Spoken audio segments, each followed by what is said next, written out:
สบายดีและสวัสดีเด้อทุกคนเนาะเอาทุกคนเลยเนาะมื้อนี้บ่มีหยังหลายพี่น้องเลยเนาะบักบอยเขมรพี่น้องเลยเนาะบักบอยเขมรอิจฉาพี่น้องฝั่งลาวพี่น้องเอ้ยถ้าบ่อิจฉาสิเว้าแล้วนี่อิจฉาแนวใดอิจฉาที่เห็นคนไทยเนี่ยหน่วยกู้ภัยไทยเนี่ยไปช่วยพี่น้องคนลาวเฮาที่ติดถ้ำทั้ง7คนหันพี่น้องเลยเนาะที่เข้าไปขุดเหนืองทองเข้าไปคุดหาสิ่งศักดิ์สิทธิ์สิ่งเป็นเงินเป็นคำมาแหละพี่น้องเลยเนาะแต่ว่าติดกันเลยทำและบอยคาเมนก็ออกมาพาดพิงถึงพี่ปอนจากกิจว่าเข้าไปทำไมหาแสงและ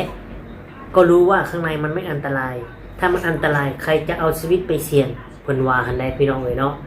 บ่อันตรายแนวใดขนาดออกซิเจนหายใจข้างในนี่บ่มีเลยช่องมันแคบเหมือนเนาะทุกคำฝากถึงบอยคาเมนเดอร์เนาะอย่าเนาะเจ้าอิสาเนาะเจ้าอิสาอยากให้ลาวเนี่ยไปโยคาเมนในไทยเนี่ยซอยคาเมนโอ้ยเนาะเพิ่นเห็นไทยมาซอยลาวในอิจฉาพี่น้องเลยเนาะบทเสือในทุกคำสิภาพลงไปชมคลิปและคลิปวินาทีที่เพิ่นซอยได้ทั้งหาคนเนาะเข้าไปเห็นนั่งขมุกขมักอยู่พี่น้องเลยเนาะเห็นแล้วก็โหดหูแล้วก็ดีใจเนาะดีใจแล้วก็โอ้น้ำตาสิไหลพี่น้องเลยเนาะ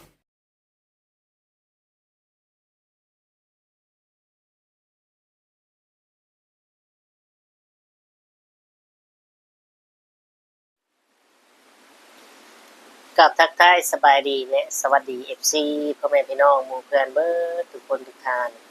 บ่ว่าจะอยู่ฝั่งไทยฝั่งลาวหรือว่าต่างประเทศก็ยินดีต้อนรับเข้าสู่ช่อง YouTube ตู้คำปันสุขเด้อพี่น้องเอ้ยเนาะเอาทักทายกันพี่น้องเอ้ยเนาะก็โดนเติบพี่น้องเอ้ยบ่ได้ลงคลิปลงเติบตั้งแต่สมรักเข้าโรงเรียนเนาะดูความกระโจะเลยบ่ค่อยมีเวลาเลยพี่น้องเอ้ยเนาะมื้อนี้ก็มีเวลามานั่งเว้านั่งคุยกันอยู่2เรื่องมื้อนี้พี่น้องเอ้ยเนาะส่วนเรื่องอีกเรื่องนึงนั่นก็เป็นเรื่องที่ว่าบอยเขมรพี่น้องเอ้ยเนาะทุกคำตอนแรกว่าสิบ่ออกมาว่าออกมาถ่ายคลิปได้พี่น้องแต่ว่าบังเอิญไปเห็นคลิปนี้พี่น้องเอ้ยเนาะเดี๋ยวทุกคำจะพาไปเบิ่งจักหน่อยเนาะว่าบอยเขมรเนี่ยเพิ่นว่าจังได๋แน่พี่น้องซึ่งที่เพิ่นเว้านี่เหมือนแบบว่าบ่โอเคนะพี่น้องเนาะเอาเดี๋ยวทุกคำสิพาไปเบิ่งเนาะเข้าไปในซอกหินแบบเล็กๆถ้ามันรู้ก็มันรู้ไงว่าเข้าไปแล้วมันไม่มีอันตรายแต่ถ้ามันรู้เข้าไปแล้วมีอันตรายแล้วมันจะเข้าไปทำไมนะไม่มีใครเอาชีวิตตัวเองไปเสี่ยงอย่างนั้นหรอกมันก็คอนเทนต์ทั้งนั้นแหละครับแล้วมึงอย่าบอกนะเขานอนในห้องแอร์เขาก็มีเงินเข้ามึงอย่าลืมนะครับชีวิตมันที่มันดีขึ้นก็เพราะว่าไออาชีพช่วยคนนี่แหละนะเก็บศพส่งศพโน่นนี่นั่นอะไรอย่างเงี้ยแล้วก็มันก็ทำคอนเทนต์ไปด้วยไอ้ที่ชีวิตมันดีเนี่ยก็เพราะว่ามันมีอาชีพช่วยคนอย่างโง่ครับช่วยคนมันก็เป็นเรื่องที่ดีครับแต่การช่วยคนเนี่ยมันก็เป็นอาชีพหนึ่งที่สามารถที่จะทำให้พวกมันเนี่ยอยู่ดีกินดีได้ตัดภาพมาพี่น้องเป็นยังไงพี่น้องทุกคนได้ฟังแล้วบ่เนาะบักบอยเขมรหัวล้านมันว่าพี่น้องเลยเนาะคือเพิ่นว่าพาดพิงถึงพี่บอลพี่ปอนน้องเมนบอลพี่ปอนจักริดเนาะเพราะทำน้องแบบว่าให้เชื่อมสัมพันธ์ไทยลาวเนี่ยอยากให้เพิ่นเนี่ยอยากให้ลาวไปโยกเขมรบ่หรือว่าจังใดเนาะในส่วนตัวของตู้คำเนาะตู้คำก็เป็นคนลาวคนนึงแต่ว่าใหญ่อยู่ไทยได้วีซ่าความรู้อยู่ประเทศไทยเนาะไทยลาวเนี่ยแต่ใดมาแล้วและตู้คำเนี่ยอยากบอกเนาะแล้วก็อยากฝากไปถึงบอยเขมรว่า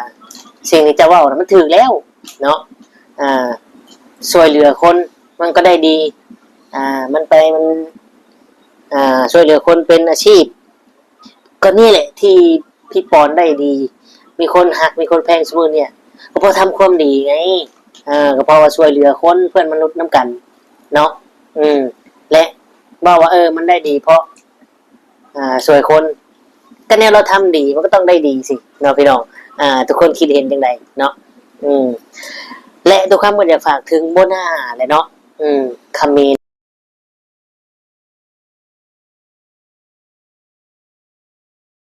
ปากเป๊ปซี่แหละพี่น้องเลยเนาะตอนแรกคิดบุพิดเลยว่าเป็นยังคือดักค่ะพอพันพอปากเขมรเป็นอย่างนี้นี่เองเนาะ เอาพี่น้องเลยเนาะคลิปนี้จะฝากถึงบอยเขมรท่านแหละเนาะบอกเลยว่าคนลาวทั้งประเทศคนลาวทั้งประเทศบ่มีดอกที่สิไปย่องเขมรเห็นบ่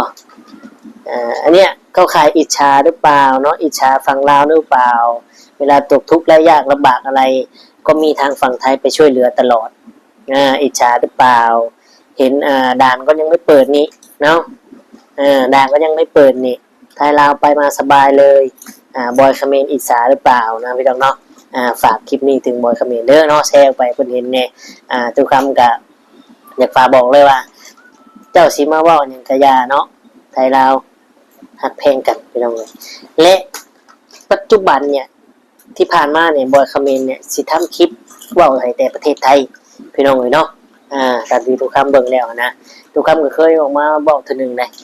บอยเขมรนี่เนาะแล้วก็สิมีช่องบ่อน้อยปักเซ่เนี่ยที่ว่าเขาเคยได้ติดตามแล้วก็เป็นกระแสดราม่ากันช่วงหนึ่งนะพี่น้องเลยเนาะบอยเขมรก็เอามาเว้ามาฉางปันป่วนนะพี่น้องเลยก็เลยทำให้เกิดแบบว่าอยากให้แบบบุถือกันเพื่ออยากให้บุถือกันชีวรหรือว่าจังไดเนาะ เอาสำหรับบอยเขมรนี่ก็เจ้าคิดผิดแล้วเนาะสิ่งที่เจ้าบอกนี่ก็ถือแล้วเนาะช่วยเหลือคนมึงกันย่อมได้สิ่งที่ดีตอบกลับมาอยู่แล้วเนาะและบอยจักริดพี่บอยเนี่ยพี่ปอนเนี่ยไปเราก็ไม่ได้ไปว่าหาแซงเราก็ไม่ได้เสนอไปเองเนาะทางการเล่าเนี่ยเพิ่นขอความช่วยเหลือเอาเฮลิคอปเตอร์เครื่องบินนะ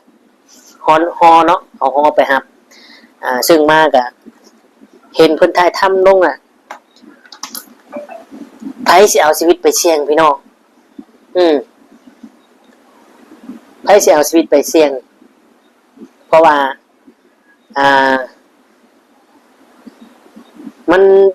อันตรายเนาะมันอันตรายแฮงพี่น้องมันอันตรายถ้าบ่มีขี้ตมขี้เล่นหรือว่าบ่มีน้ำเนี่ยมันจะเข้าบ่ได้เนาะและถามว่าฮู้อยู่เลยลงไปเฮ็ดหยังทุกคำจะบอกเลยว่านี่แหละความทุกข์ยากความจนทำให้เฮาต้องดิ้นรนหาเพื่อปากท้องและครอบครัว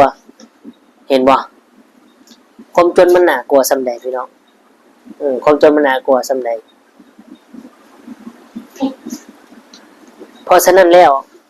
เฮาก็บ่ได้ว่าพวกเพิ่นเนาะมีแต่ให้กำลังใจเพราะว่าคนเฮาน่ะมันบ่มีไผดอกพี่น้องอย่าไปตกอยู่แบบนั้นน่ะเนาะแล้วก็โชคดีเนาะโชคดีที่ว่ามีคนเข้าไปซอยแล้วก็ล่าสุดพี่น้องวินาทีเดี๋ยวทุกคำสิพาเบิ่งวินาทีที่เจอเนาะคือว่าเจอ5คนหรือ4คนนี่แหละยัง2คนพี่น้องเอ้ยทั้งหมด8คนเนาะแต่ว่าผู้นึงน่ะรู้สึกว่าน้ำในถ้ำมันเพิ่มขึ้นก็เลยหนีเอาออกมาก่อนลอยออกมาแล้วก็วิทย์ยัง7คนพี่น้องไปเดี๋ยวเราไปเบิ่งไปชมนำกัน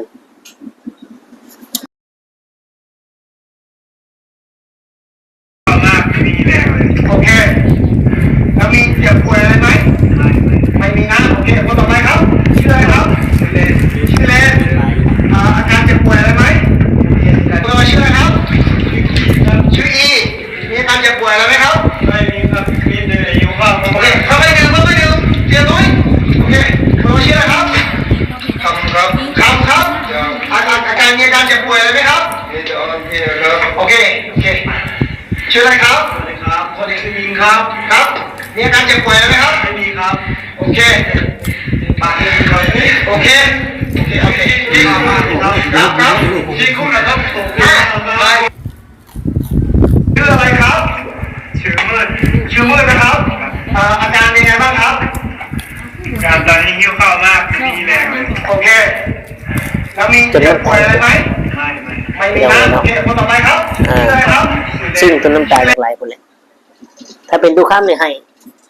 เห็นมาซอยนี่ให้แท้ทุกคำนี่ให้แท้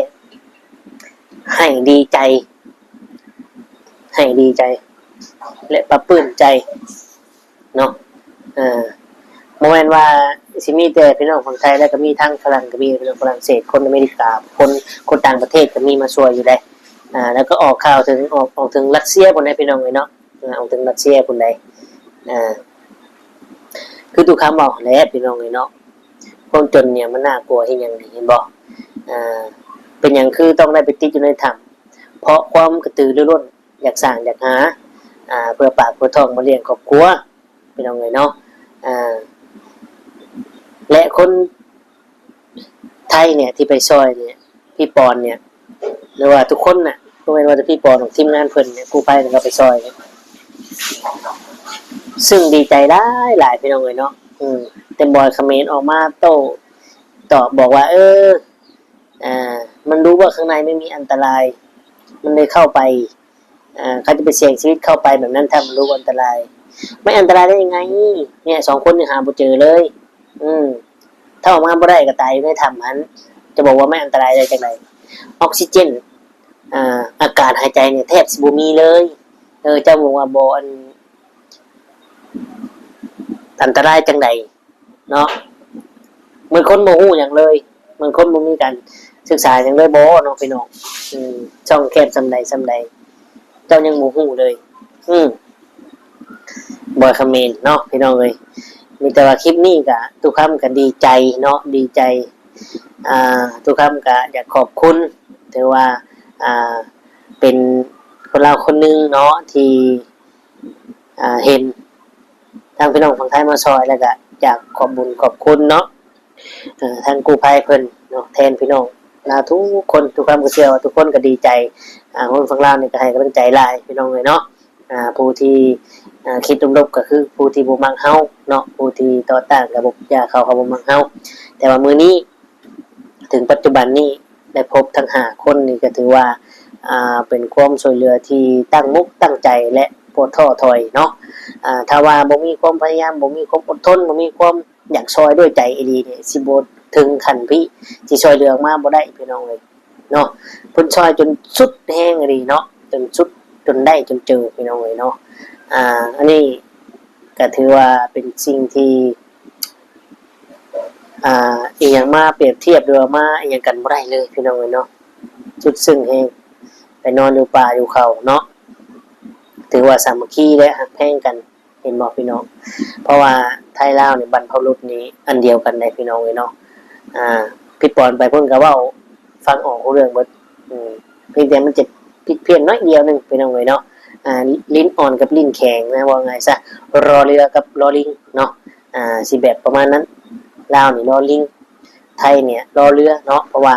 มันกระดกลิ้นเลยพี่น้องลิ้นอ่อนลิ้นแข็งเนี่ยมันก็แค่นี้แหละแต่ว่าสิอยู่ชาติใดชนเผ่าใดก็เป็นมนุษย์คือกันเลือดสีแดงคือกันเนาะเพียงแต่ว่าคำเว้าภาษาเนี่ยแตกต่างกันออกไปแค่นั้นเองเนาะพี่น้องเอ้ยเพราะว่าไทยลาวเนี่ยทุกคำเกิดมาก็ได้ยินเลยว่าไทยลาวเป็นพี่น้องกันบรรพบุรุษอันเดียวกันเนาะส่วนเรื่องราวที่ผ่านมาสิเป็นจังไดเฮาบ่ฮู้ตั้งแต่เพิ่นกอบกู้ประเทศจะสร้างประเทศเนี่ยทุกคำบ่ฮู้เนาะเพียงแต่ว่าเฮาใหญ่ขึ้นมาเฮาฮู้แล้วว่าแผ่นดินระหว่าง2ประเทศเนี่ยหักแพงแบ่งปันกันช่วยเหลือกันจนกู้ประเทศทำให้ลูกหลานเนี่ยได้มาทำมาหากินแบบนี้หักแพงกันช่วยเหลือกันเนี่ยก็ถือว่าสุดยอดแล้วเนาะเพราะฉะนั้นอดีตอีหยังเรื่องราวที่ผ่านมาเพิ่นสิเฮ็ดจังไดก็เฮาบ่ฮู้เพราะว่าเป็นอดีตไปแล้วเพิ่นโลกเพิ่นได้รับไปแล้วเพิ่นมีแต่ไว้ให้ลูกให้หลานสืบทอดต่อเนาะบ่ว่าลูกหลานยังสิสืบทอดแบบเดิมๆแบบโบราณอยู่มันก็บ่ได้เพราะฉะนั้นเราต้องจับมือสามัคคีกันสู่ไปนํกันเนาะบ่แม่นว่ายังสิบริหารยังสิเฮ็ดแบบระบบเก่าเดิมๆพันนั้นแท่งกันเนาะบ่แม่นนั่นได้พี่น้องเลยเนาะมีแต่ว่าเอาประมาณนั้นพี่น้องเลยเนาะขอกระบุญกับคุณในหลาย FC ที่เขาเบิ่งมาชมก็ได้กดแชร์ให้เนาะแล้วก็กดติดตามสำหรับคลิปนี้ทุกคำก็สิได้ขอตัวอำลาพระจากพ่อแม่พี่น้องไปเนาะก็คือสิได้กล่าวคำว่าสบายดีและสวัสดีครับ